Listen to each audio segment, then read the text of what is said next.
Baik, dalam masa yang sama mungkin kita nak melihat kepada jumlah dan angka-angka tertentu, terutamanya apabila kita bercakap berkaitan dengan kerajaan perpaduan dan sebagainya. Ridauddin, wartawan Esra Awani yang baru pulang melunaskan tugas di Perak.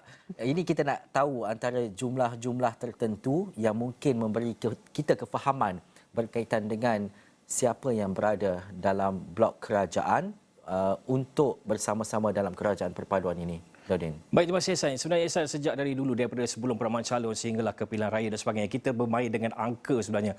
Angkanya pelbagai-bagai angka yang ada mengatakan bahawa mendapat sokongan sebegitu dan sebegini. Namun ini adalah angka yang saya boleh katakan antara angka yang paling kritikal dan juga paling penting yang boleh dikatakan paling sahih yang kita ada setakat ini, melibatkan kerusi komposisi kerajaan dan juga pembangkang. Kalau kita boleh lihat di sini, Parti Pakatan Harapan dengan 82 kerusi dan juga kita ada Barisan Nasional 30 kerusi, 23 kerusi daripada gabungan Parti Sarawak GPS dan juga 6 kerusi dari gabungan GRS Sabah. 6 kerusi dan kemudian kita ada 3 kerusi daripada Parti Warisan Sabah, 2 kerusi bebas, 1 kerusi KDM dan 1 kerusi Parti Bangsa Malaysia. Di mana kalau kita lihat kepada Perikatan Nasional jumlahnya 73 kerusi dan dibandingkan dengan Pakatan Harapan 148 kerusi di peringkat kerajaan. Kalau dilihat kepada angka ini sebenarnya Ihsan, ini sebenarnya adalah menunjukkan bahawa sudah pun ada 2/3. Bukan lagi majoriti mudah 112, namun sebaliknya sudah ada 2/3 yang membentuk kerajaan dan juga pembangkang pada hari ini. Namun ingin saya jelaskan juga di sini sebenarnya, di sini ia melibatkan 221 kerusi kerana kita tahu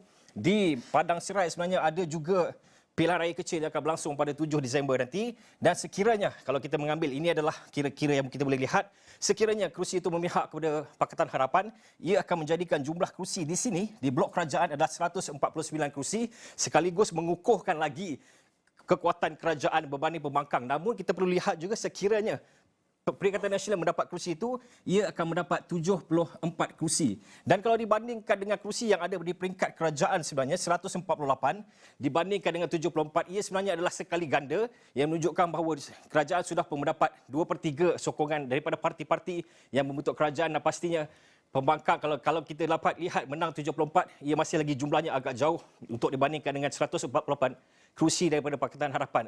Dan selepas ini sebenarnya kita melihat angka-angka ini, adakah akan ada perubahan dan sebagainya. Pastinya selepas ini tumpuan teralih kepada barisan kabinet, siapakah yang akan mengisi daripada kita lihat 8 ini, siapakah yang akan mengisi jumlah yang paling banyak. Pakatan Harapan dengan 82 kerusi, 30 kerusi, 23 kerusi, yang manakah akan melihat, kita lihat bagaimanakah komposisi ataupun pembahagiannya. Adakah kita lihat Barisan Nasional akan mendapat berapa kerusi, berapa jawatan menteri, dan kemudian GPS berapa jawatan menteri. Jadi inilah sebenarnya yang akan kita lihat dalam masa beberapa hari akan datang, mungkin bulan akan datang, dan pastinya pada 19 Disember nanti sekiranya ada sidang parlimen dan akan ada juga usul undi percaya dan sebagainya, pastinya ia akan menimbulkan satu lagi dinamika politik baharu yang pastinya membuatkan angka-angka ini akan terus dibincangkan, diperincikan sebenarnya.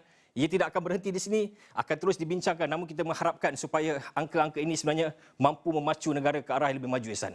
Dan juga Ridauddin, kalau kita lihat kepada 73 kerusi, beberapa kenyataan hari ini dikeluarkan terutamanya daripada PAS dan juga selepas itu daripada Perikatan Nasional itu sendiri. PAS meletakkan ataupun menyatakan bahawa dalam kenyataannya mungkin ada pertimbangan berkaitan dengan kerajaan perpaduan dan sebagainya.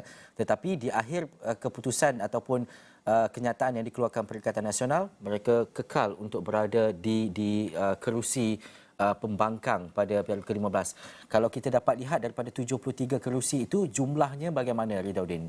Baik, kalau diikutkan politik Malaysia sebenarnya, 73 kerusi kalau diikutkan sejarah sebelum ni, 73 kerusi pembangkang ini tidaklah begitu kuat sebenarnya. Namun kita perlu lihat sebenarnya, politik Malaysia sudah pun berubah. Tidak lagi sama seperti zaman dahulu, di mana walaupun di sini 73 kerusi atau mungkin boleh jadi 74, dan sekiranya ada dasar-dasar atau polisi-polisi yang mungkin dibincangkan atau diangkat di kerusi di Dewan Rakyat dan sebagainya, tidak semestinya semua kerusi ini akan bersetuju secara bulat-bulat. Mungkin akan ada juga percanggahan dan bangkangan daripada Barisan Nasional, GPS dan sebagainya, dan juga Perikatan Nasional pasti akan membangkang. Namun apa yang kita harapkan sebenarnya, jumlah 73 kerusi itu kalau mengikut kepada apa yang berlaku dalam situasi politik sekarang, ia adalah pada saya jumlah yang boleh dikatakan agak kuat, kerana kita perlu melihat ini hanyalah membentuk sebagai satu sokongan kepada kerajaan. Bukanlah ia membentuk gabungan yang membentuk kerajaan itu sendiri, membentuk sokongan dan sebagainya. Jadi saya fikir jumlah Perikatan Nasional dengan 73 atau mungkin jadi 74 itu sebenarnya adalah satu jumlah yang agak kuat kalau diikutkan apa yang berlaku dalam politik sekarang, Ihsan. Ya.